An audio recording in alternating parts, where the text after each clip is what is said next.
यशपाल जी, आपने सुना, जितेंद्र जी ने तो पूरी टाइमलाइन आपको बता दी कि इससे पहले भी पीड़ित गया था जनसुनवाई में, पुलिस के पास भी गया था, और जो वीडियो भी शेयर किया गया जीतू पटवारी की तरफ से बाकायदा, उसमें भी वो बोल रहे हैं कि एफआईआर लिखी ही नहीं गई, भगा दिए गए 19-20 को। और उसके बाद जब जीतू पटवारी से मुलाकात करते हैं, एफआईआर दर्ज होती है और फिर अचानक से वो अपने बयान से पलट जाते हैं। तो अभी भी बहुत असमंजस की स्थिति है, बहुत कंफ्यूजन है, और अब सीधे सीधे धमकी कि बीजेपी के दबाव के कारण ही अधिकारी ठीक से काम नहीं कर रहे हैं, सजा मिलेगी अब उनको।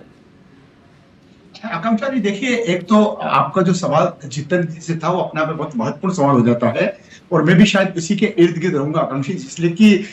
जीतू पटवारी जी और उनकी पूरी पार्टी यदि संविधान की बात करती है, न्याय यात्रा की बात करती है, संविधान की दुहाइयां देती है, कानून का सम्मान करने की बात करती है,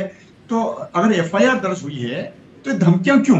ये अधिकारियों को बताने भी आप ही की रिपोर्ट में सुन रहा था, एफआईआर लिखना पाप हो गया क्या आकांक्षा जी?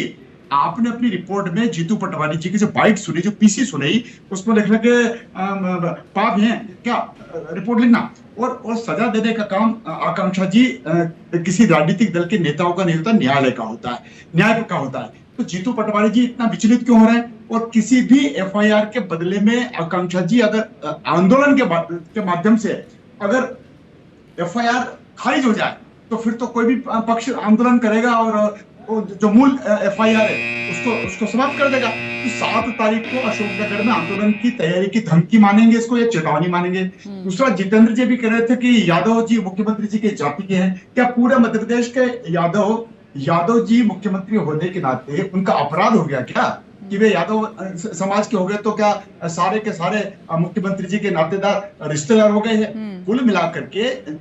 जीतू पटवारी जी ने ओरछा में क्यों बुलाया? और एफआईआर जो हुई है, एफआईआर का कम वजन होता है आकांक्षा जी,